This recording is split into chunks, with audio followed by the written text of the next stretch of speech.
fue mayor al del mes pasado. Le voy a pedir a la mesa que me acompañe para entrevistar a Martín Tetaz. Preocupante, ¿no?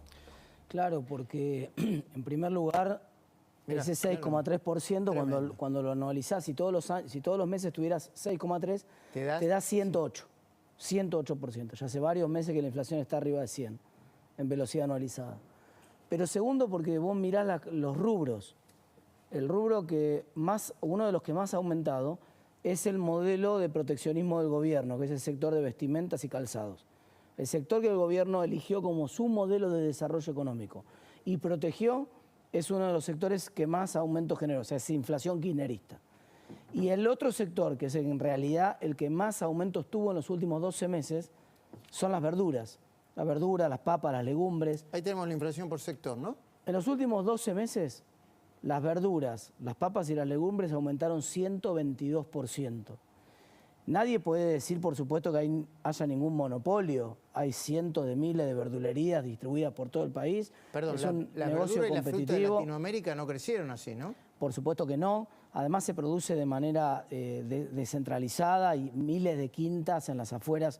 Por ejemplo, cuando vas por la ruta 36 para la costa, cruzás un montón de quintas que producen esa lechuga, ese tomate, esa verdura que se vende en la verdulería.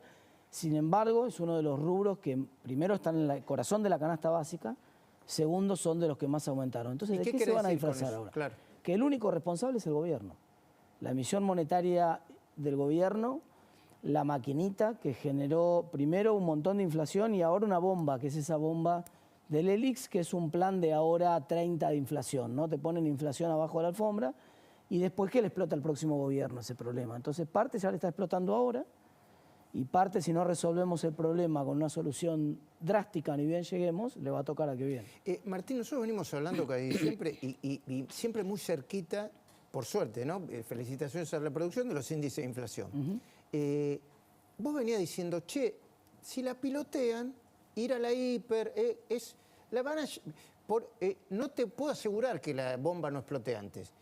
Pero ahora hay un elemento, ¿no? Uno lo escucha a Rubinstein y dice, bueno, se viene o una devaluación descontrolada o una mega devaluación, no sé qué, o un Rodrigazo, como dice él. Lo que dio a entender Rubinstein, lo dijo expresamente, es que no hay un consenso en el gabinete económico sobre qué hacer, lo cual es preocupante, porque estamos en una situación de crisis y están discutiendo en el propio gabinete económico de qué manera resuelven esta crisis. No hay un camino en el gobierno para resolver el problema de la inflación, claramente. La promo de precios justos, todo el mundo sabe que son de todo menos justos y que no resuelven el problema de la inflación. Pero no hay ningún plan monetario para resolver el problema de la inflación y no hay ningún plan para salir de la trampa de la brecha esta de casi 100% que hay hoy entre los tipos de cambio. Entonces, Rubinstein lo que dice es, de alguna manera acá va a haber que devaluar y no nos estamos poniendo de acuerdo en cómo hacerlo. En castellano es eso. Sí, y además dice, Florencia, ayúdame con la información que nos vas a presentar y con tu análisis y con las preguntas que tenga para hacer. También Rubinstein está diciendo, es más, yo aconsejé bajar el gasto así, y la política no me da bola, palabra más, palabra menos. Me estoy equivocando, Florencia. Bueno, exactamente. En este momento lo que Rubinstein está reconociendo, además, que el gobierno tiene un doble problema. Un problema con los pesos, porque le van a faltar pesos también, valga la paradoja, para pagar todo lo que tiene que pagar y para refinanciar toda la deuda que tiene, y al mismo tiempo un problema con el dólar. Por eso es que ahora el gobierno de nuevo empieza a sondear y a preparar un dólar soja para diciembre. Porque la idea es, bueno, ya vemos que el Banco Central sigue perdiendo dólares, que el tipo de cambio blue o el informal o el libre empieza a despertarse en señal de que el mercado ve que hay algo que no va a estos precios y entonces dice, bueno, un dólar soja que supla la falta de dólares, que compense un poco la caída de reservas, que es diaria, y al mismo tiempo que ayude en la recaudación de pesos, porque la presión que tiene el gobierno para refinanciar esa bola de deuda que ya fue acumulando, al mismo tiempo los gastos corrientes, es cada vez mayor. Y hay un ajuste en parte, pero no hay un ajuste fuerte como el que debiera hacerse. Primero analizamos entonces las placas de la inflación, producción, y después la del dólar, o primero la del dólar, dale. A ver. Bueno, esto es el dólar que decíamos, alerta dólar, porque empezó a despertarse. Veíamos un dólar blue que lo tuvimos por semanas tranquilito, en torno a los 290 y monedas. Y ahora 302 el dólar bolsa, una vez más, pasó los 300 pesos el dólar blue, lo mismo que el dólar bolsa. El dólar blue subió más fuerte hoy que el dólar bolsa, 2,72%. Dólar contado con liqui, que es el dólar puesto en el exterior, 2,6% a 319 pesos. ¿Qué ve el mercado? Que acá hay algo que no va con respecto al dólar. El central acumuló reservas en septiembre con el dólar soja, pero desde entonces no deja de perder. Más aún, hay una placa, que no sé si la tenemos, que muestra que las ventas de dólares por parte del Banco Central en noviembre, en este noviembre, son las peores desde 2015. Wow. O sea, básicamente la tendencia es muy mala. Si bien el central acumuló reservas, las viene perdiendo y muy rápido. Martín. Bueno, cualquier cosa que sale 300 pesos, sea una lata de atún, ya no sale 300 una lata de atún, pero sea lo que sea que vale 300 pesos con inflación de 6%, aumenta 18 pesos, 3 por 6, 18, aumenta 18 pesos en un mes. Así que el dólar tiene que ir acompañando la inflación, no hay que asustarse de eso, eso es una cosa normal. Ahora, lo que hay es una gran preocupación por un factor clave que le quiero sumar al análisis que me parece muy completo de Florencia, que es el tema del terror, ya terror, que hay respecto a la sequía. Porque el gobierno está haciendo todo su programa económico descontando que en el mes de abril empiezan a entrar los dólares del campo.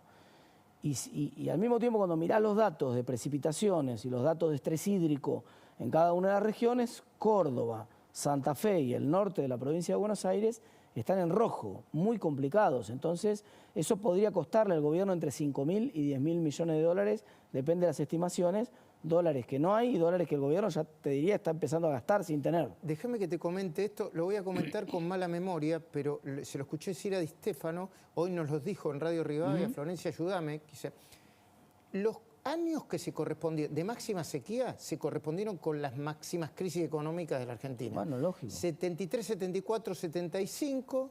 Creo que me nombró otro periodo que no recuerdo, Florencia, pero mira, también... me acuerdo, Mauricio Saldívar, el meteorólogo de acá que colaboraba con La Nación Más, había hecho un estudio y dijo, siempre que hubo una doble niña, una doble seca, la Argentina sufrió sus peores crisis, antes de la hiper, antes del Rodrigazo, 2001. antes de la devaluación de 2001. Hubo por lo menos una doble niña. ¿Qué tenemos este año?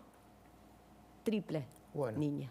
Eso es una preocupación adicional, entonces. Claro, porque no hay dólares para aguantar un plan de estabilización. Todas las especulaciones, por la información que nosotros teníamos y lo que uno ve de la historia económica argentina, es que el gobierno iba a ensayar un plan de estabilización en febrero, después del Mundial, después de las fiestas. ¿Y ahora no tiene con qué? Como para llegar a un plan otoño, sería en este caso, no plan primavera, ¿no? Un plan otoño para llegar a las elecciones. Y si esa sequía se materializa, no va a tener con qué. Laura. Hola, Martín, ¿qué tal? Buenas noches. Bien, buenas noches. Dos preguntitas. Una económica, que tiene que ver un poco con lo que Rubinstein decía, ¿no? Vos recién interpretabas lo que dijo muchas cosas en realidad, Rubinstein, pero una es, bueno, tenemos que devaluar, pero no hay un consenso de cómo podemos hacerlo, porque Cristina les dio una orden expresa de no devaluar, por eso esta cantidad de dólares que tenemos.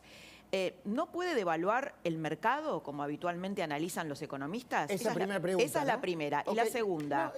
Bueno. Hagamos despacito, porque Okay. si no, dale, primero. Mirá, la escuchaba Cristina recién en el compendio que armábamos al principio y lo escuchaba hoy a Máximo Kirchner conversando con Tomás Rebord, más temprano, una entrevista muy larga que 3 se viralizó. horas, sí. 3 horas 44. Yo vi la mayoría. Se viralizó bastante. Sí. Bueno, y ellos están convencidos que en el 2015 había alegría. Y por eso no devaluaban, porque ellos desde que asume Cristina hasta que se van en esos 8 años, atrasó el tipo de cambio real, o sea, evitó devaluar. La tristeza al gobierno que... 53% es un atraso del tipo de cambio real mayor que el de Martínez de Oz. Entonces, más plata dulce que la plata dulce de Martínez de Oz. Esa era la plata dulce del 2015. Claro, los salarios medidos en ese dólar hiperbarato eran los más altos de América Latina, solo que no había más dólares ya. Se habían acabado los dólares, Cristina había perdido más de la mitad de las reservas con las que había asumido y había convertido una situación de superávit externo en una situación de déficit de cuenta corriente de manera sistemática. Le tiró la bomba al gobierno que venía. Exactamente. Okay. Entonces, eso es un poco lo que están tratando de... Por eso Cristina dice, hagan cualquier cosa, pero no devalúen. Y hablando de Cristina, atención que Luis Gasulla tiene una información muy fuerte vinculada con la situación judicial de Cristina. Pero, ¿cuál era la otra pregunta, Laura? Dale. Sí, la otra pregunta es algo que es preocupante, que es que el radicalismo está empezando a separarse del PRO, ¿no? Vos lo sabés, hay un radicalismo amarillo, por decirlo de algún modo, que son los más macristas, pero muchos otros tienen muchas críticas hacia Macri y viceversa. De hecho, hubo una reunión de las juventudes, donde la Juventud Radical participó en un evento en contra del discurso del odio junto con la Cámpora y el peronismo albertista. ¿Cómo evaluás ese esquema? No, conversaciones en el marco de la democracia las hubo y las tiene que haber. Es una cosa normal, mal que le pese. Yo sé que hay algunos sectores extremos de la política o de la antipolítica argentina que no están cómodos con que existan conversaciones de los distintos espacios políticos. Yo estoy contento de que mi espacio político sea un espacio político que converse con todos los sectores políticos de la Argentina, porque no hay otra manera de construir que no sea con la conversación política. Lo contrario es la violencia. Y entonces, obviamente, siempre me vas a encontrar y nos vas a encontrar a todo el espacio político nuestro del lado de la conversación y opuesto a cualquier forma de violencia. Ahora, yo no comparto la visión tuya, Laura, de que se está separando. No se está separando nadie.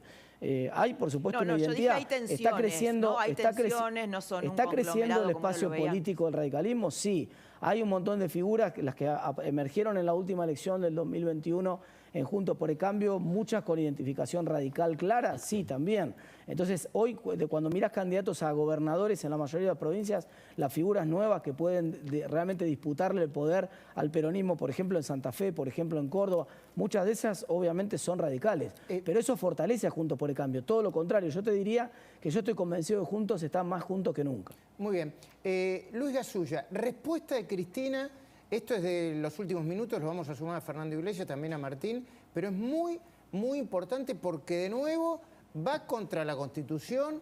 Para mí esto es el sinónimo de romper todo. Contanos, Luis, dale. Sí, porque a pesar del fallo de la Corte Suprema de Justicia, que era determinante, Cristina insiste con elegir a 3 candidatos, a 3 senadores de su espacio político o de su desprendimiento de su espacio político, PJ y Unidad Ciudadana, para ocupar lugares en el Consejo de la Magistratura. Se trata de María Pilati, allí cercana a Jorge Capitanich en el Chaco, Mariano Recalde, la Cámpora de Capital Federal, y Martín Doniate por la primera minoría, Unidad Ciudadana. O sea, lo que había dicho la Corte Suprema de Justicia para Cristina no existió. Lo van a tratar mañana en el Senado de la Nación. La segunda minoría, el senador que presenta el radicalismo, es Vichy, de la provincia de Corrientes, sí. Y hay que ver qué es lo que pasa en el Senado. También se va a convalidar, Luis, algo que es un escándalo. La Cámara Federal de Luis Piedrabuena, en Santa Cruz, va a tener, seguramente, al ex abogado de Cristina, se llama Marcelo Bersanelli, como camarista. Se va a votar y seguramente mañana lo va a votar. Contame rápidamente esto, así lo sumo a Fernando Iglesias. Álvaro de la Madrid tiene una teoría que media rara, como me arrobó, la leí y te la pasé, diciendo que, atenti, Alberto está enfermo, no vaya a hacer cosa que se vaya antes de tiempo para que asuma Cristina. Para mí no, bueno, es una deducción un tanto, bueno, no sé qué pensás vos, pero esto lo acaba de decir Álvaro de la Madrid, ¿no? Es la teoría que tiene Álvaro de la Madrid, consultando rápidamente con las fuentes, bueno, las fuentes cercanas a Cristina, ¿qué es lo que van a decir? Que es una locura, y es lo que nos respondieron, tanto del albertismo como del Instituto Patria. Lo que es una locura es lo que acaba de hacer Cristina, ¿no, Fernando?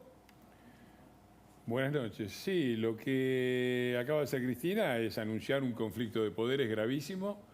Es decir, que como no nos basta con la crisis económica en la que estamos, como no nos basta con la crisis internacional que existe en el mundo y en la que la Argentina se coloca siempre del lado de los chicos malos del planeta, como no es suficiente con todas las crisis que tenemos, ahora vamos a una crisis institucional, en donde el Senado va a desconocer, aparentemente, los fallos de la Corte Suprema y el ordenamiento, porque todo el ordenamiento jurídico del Consejo de la Magistratura y de otros cuerpos donde tienen representación los bloques parlamentarios, razonablemente en la Argentina y en todo el mundo prevén una parte para el oficialismo y una parte para la oposición. Ahora el oficialismo es la mayoría, la primera minoría, la segunda minoría y la tercera minoría. Son todos, que expresa exactamente una forma de entender el país y la política del peronismo que viene muy lejos. Perdón, la patria son ellos y los demás ¿no, estamos Fernando? acá como si Como hacen fuéramos con el extranjeros. gobierno, son oficialismo, perdón que te interrumpí, como hacen con el gobierno, son oficialismo, oposición y la oposición de la oposición, ¿viste? En un solo gobierno. Son todos ellos. Lo demás estamos de sobra en este país que manejan ellos. Así que me parece que ahí vamos a un serio conflicto que obviamente tiene como trasfondo el ataque a la justicia, el rompen todo en la economía, pero también rompen todo en las instituciones, y la impunidad de Cristina, porque está claro que lo que están tratando es demostrar poder antes de que salga el fallo sobre la, me parece, evidente culpabilidad de Cristina en los actos de corrupción que ha cometido. Bueno, antes de ir al tema de los planes sociales, yo lo veo a Martín Tetaz, acuérdense de esto, Martín Tetaz hace tiempo que inició una causa judicial por el censo, por los datos eventualmente presuntamente manipulados del censo en La Matanza del 2010. Todavía no terminaron de consolidar los datos del censo actual. Ahora, si tenemos tiempo, vamos a volver con eso, pero lo quería recordar porque lo veo a Martín Tetaz acá. Pero déjenme que ponga esto sobre la mesa, porque me parece que es otro escándalo que tampoco se debe dejar pasar. María Eugenia Vidal dijo palabra más, palabra menos, corríjanme, producción, vayan llevándome con el material, que el gobierno de Formosa, de Gildo Infran, tenía una especie de déficit o de atraso en el cumplimiento de las promesas. Y Gildo Infran, esto es lo que le voy a pedir, le respondió así. ¿Lo podemos ver? Cambiar Formosa. Pese a que ayer estuvo una señora que vino un ratito y descubrió de que Formosa tiene un atraso de 27 años. Yo creo que el atraso de ella debe ser mental.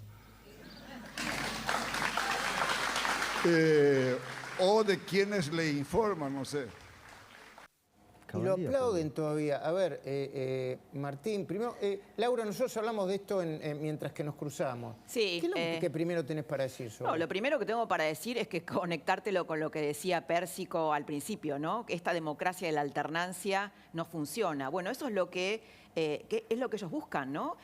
Formosa es una provincia que no tiene alternancia. Infran gobierna desde hace más de 30 años, una de las más pobres, si no la más pobre de la Argentina. Prácticamente no existe empleo privado. Eso es lo que fue a decir María Eugenia Vidal, y el varón de Formosa le responde que es una retrasada mental. Bueno, ese es el modelo. Claro, ¿cómo no van a querer eternizar ese modelo si ellos son los beneficiarios? Pero no hay nadie que le diga a Martín que esto que esto es una barbaridad. No, que le diga, che, gobernador, pará. Se lo acaba de decir todo el Congreso de la Nación. Hay dos pedidos, que hoy firmé uno en particular en el Congreso de la Nación. Primero porque es discriminatorio, utiliza un término que no corresponde, realmente pretender agredir a una persona con una condición de esas características no corresponde. Segundo, porque se termina con una foto satelital el discurso vos mirás de arriba Formosa y el límite y mirás Paraguay y vas a ver Paraguay todo verde, que crece, que se siembra cada vez más, y vas a ver Formosa todo desertificado. Entonces, realmente se termina muy rápido la discusión. Fíjate los niveles de cómo ha crecido del otro lado de la frontera Paraguay y el estado en el cual está Formosa. Así que no, la verdad que se tendría que ocupar el gobernador de mejorar los índices, los peores índices de la República Argentina, que además es un gobernador que solamente sobrevive por la vergonzosa coparticipación que tiene Argentina. Discrecional. Porque si se acabara, además de la discrecionalidad, él recibe 9 de cada 10 pesos que gasta, le vienen de afuera. Sí, por eso no le importa que su provincia crezca, por eso no le importa que aumente el empleo, no le importa que aumente el Bueno, de hecho eso que se tiene que acabar. Luis, José Mayán, su senador, se descompuso, tuvo un problema de salud y no pudo ser internado en la provincia porque no había un sanatorio de complejidad que pudiera atenderlo, ¿no? ¿Fernando? Sí, mirá, hubo 8 provincias en las cuales ganó en la horrible elección que hicieron en el 2021, 8 provincias en las cuales ganó el peronismo. En todas el empleo estatal supera el empleo privado. En la de Formosa la cifra exacta es 57% de empleo estatal y 93,6% de coparticipación federal para financiar eso. Eso es lo que yo he llamado en mi libro el medioevo peronista, porque son los distritos donde peor han gobernado y donde más han sometido a la gente al clientelismo y al atraso, le repito a Infran, por si quiere decir algo también sobre mí, al atraso, han sido los feudos peronistas. Y los otros es otro que ha aparecido tristemente con celebridad y con potencia, porque, además de las provincias del norte, el conurbano. Célebre, La Matanza emblemática, Espinosa, en otro caso, que nos gustaría que Victoria Donda, siempre tan atenta a ser la policía del pensamiento ajeno, se expidiera con respecto a ese tema. La Matanza es uno de los 10 municipios en los cuales desde 1983 ha gobernado solamente el peronismo. Suman 5.700.000 ciudadanos y en los 10 solo gobernaron ellos. Y no hace falta que te diga cuáles son. Agarrar la lista de los 10 más pobres, de los que tienen mayor cantidad de drogas, de policía brava, de corrupción, de degradación, menor cantidad de cloacas y de infraestructura, y son encabezados por Fernandito Espinosa en La Matanza, la otra parte, ahora, vos fíjate, Fernando, del medioevo peronista, que es el lugar donde ganan cómo ellos. la alternancia es lo que te garantiza el desarrollo, ¿no? Cuando una fuerza se eterniza en el poder, lo que pasa es esto, lo que pasa en La Matanza, atraso, subdesarruollo, Bueno, ahí yo corrupción. lo que defendería es algo que lo atacaron mucho a Luis Juez, porque la forma en que lo dijo fue un poco confusa, pero lo que dijo es justo.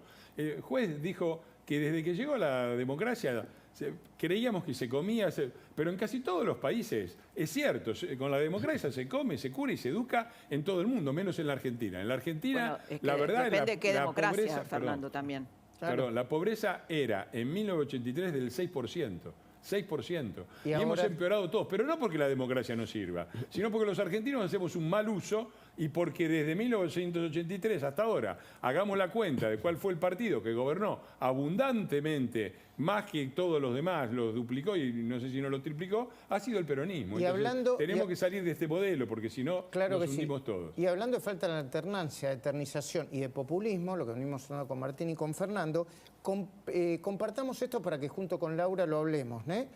Alberto Fernández, no solamente Kelly Olmo dijo, che, prefiero ganar el Mundial, un mes de inflación. ¿Qué es un mes de inflación en la República Argentina? Sino que Alberto Fernández dijo, che, no, lo importante es ganar el Mundial. Es así, ¿no? ¿Lo compartimos? Sí. Ahora, ya es un hecho consumado. Tenemos que ir a jugar al fútbol a Qatar y tenemos que ver de ganar el campeonato mundial, que es lo que queremos los argentinos. Todo lo demás, si yo emitiera un juicio, sería un irresponsable. Siempre suelo decir que como me siento muy libre, digo lo que pienso, pero como soy responsable, pienso lo que digo.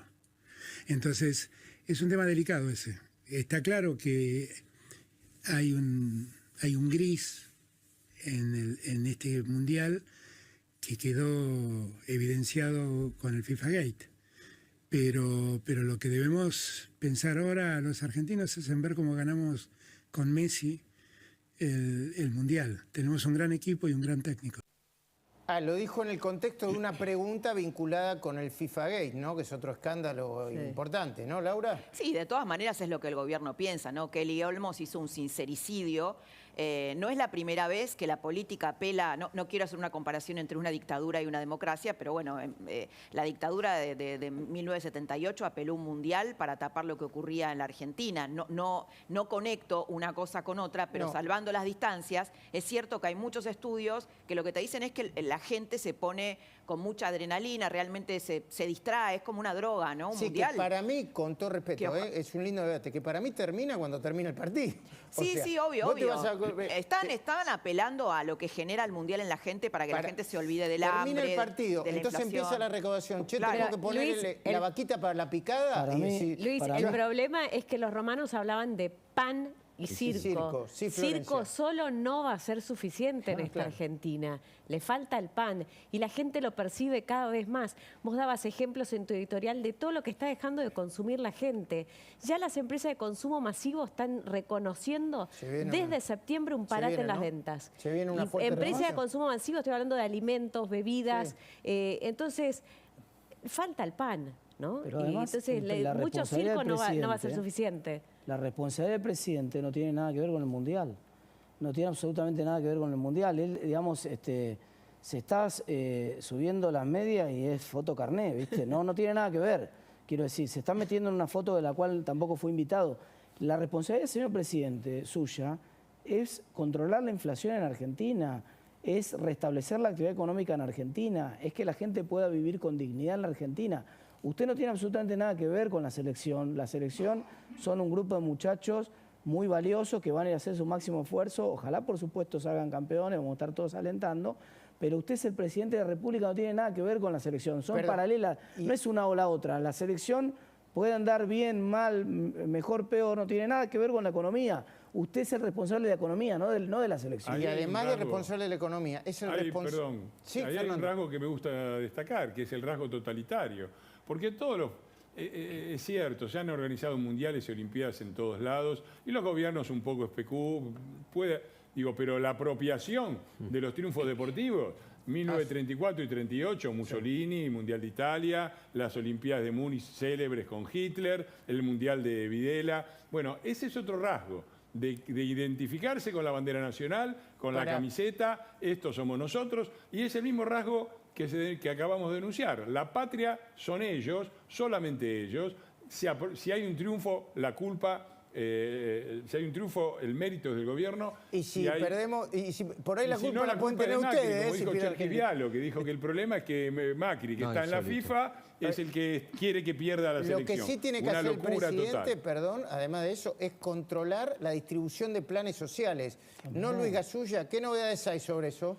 Bueno, ahí avanza la investigación del fiscal Guillermo Barijuán, que se basa en los datos de la AFIP de Castañeto, llamativo, cómo la AFIP movilizó esta información que asume Victoria Tolosa Paz al asumir en el Ministerio de Desarrollo Social. Mirá algunos números. A ver. Vamos a tomarlos de aquí. 1.383.279 planes son los del potenciar trabajo. 44.235 personas recibieron ingresos en los últimos 6 meses mayores en 2 veces al importe del salario mínimo vital y móvil. 63.000 y pico más registraron gastos o consumo con tarjeta de crédito o débito superior a 2 veces el importe del salario mínimo vital. Este dato también era muy interesante. 253.184 personas presentaron la declaración jurada de bienes personales. 52.987 personas que recibieron un plan potenciar trabajo son propietarios de un inmueble, de un auto, de una embarcación o de un avioncito. 10.477 se compraron un auto en el último año. Bueno, podríamos seguir. 209 personas tienen prepaga, etcétera. Bueno, y 2.800 están muertos, lo que significa 77 millones de pesos al mes, 900 millones de pesos al año. Me sorprendió mucho lo del avioncito, pero quería... Martín, ¿vos te explicás esto? Pero, a ver, perdón, qué curioso que salga justo con una FIP dirigida por Castañeto, ¿no? El kirchnerismo ¿Por qué decís que es curioso? Haceme entender, porque todavía... Y claro, porque, a ver, la FIP está dirigida por Castañeto, que es un hombre del riñón de Alicia Kirchner y de Cristina. Sí. Cristina viene diciendo que, bueno, tiene una guerra con los movimientos sociales y con el Ministerio de Desarrollo Social, que está manejado por los movimientos sociales albertistas.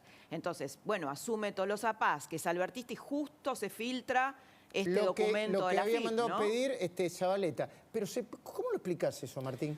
Este gobierno es un desastre gestionando, en primer lugar, en el mejor de los casos. En el mejor de los casos. Luego ahora espero que la justicia investigue. ¿Incompetencia y Tongo o Tongo incompetente? Eso es lo que tendrá que determinar la justicia, si además hay cuestiones delictivas. Todo parece indicar que sí las hay, que hay cuestiones delictivas, con lo cual espero que vaya preso alguien acá y que devuelvan la plata. Las dos cosas. Ahora hay que ocuparse de que los que cobraron, ¿quiénes son? Por ejemplo, los muertos, que dice Luis Gasulla que fueron a cobrar. Es evidente que el muerto no fue, ¿no? Claro. Alguien cobró el nombre del muerto. Bueno, ¿quién es ese que cobró el nombre del muerto? ¿Lo van a identificar, lo van a meter preso? Vos dijiste Tierra 6 que devuelvan la guita, ¿no? Claro.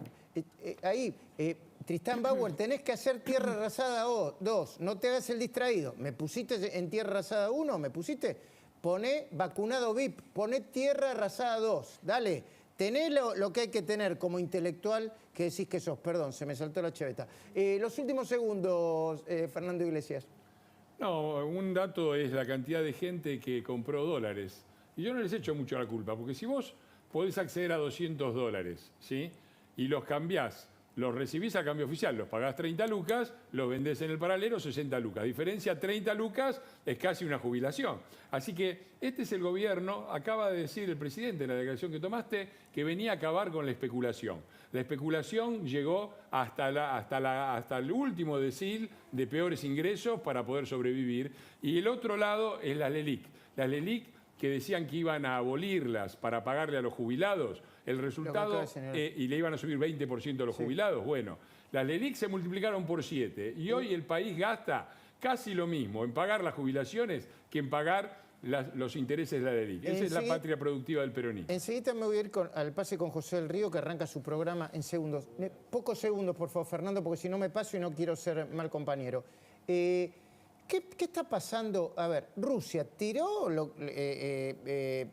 ¿le pegó a Polonia o no le pegó a Polonia? ¿Invadió, atacó a Polonia o fue un accidente? Mira, cuando un elemento de una ecuación es loco, es difícil hacer ningún cálculo y Putin es capaz de cualquier cosa. Por lo tanto, es posible que sea una provocación por parte de Rusia, que estaba claramente perdiendo la guerra, y es posible que no lo sea. El gran problema, yo creo que es muy difícil jugar, no lo vamos a saber, y el problema es qué va a hacer la OTAN. Porque realmente entramos en una situación que no se vivía desde la crisis de los misiles en Cuba. Ya seguimos. Bodegas Los Haroldos presenta un vino que te va a hacer viajar a través de los 5 sentidos, Los Haroldos Estate. Sin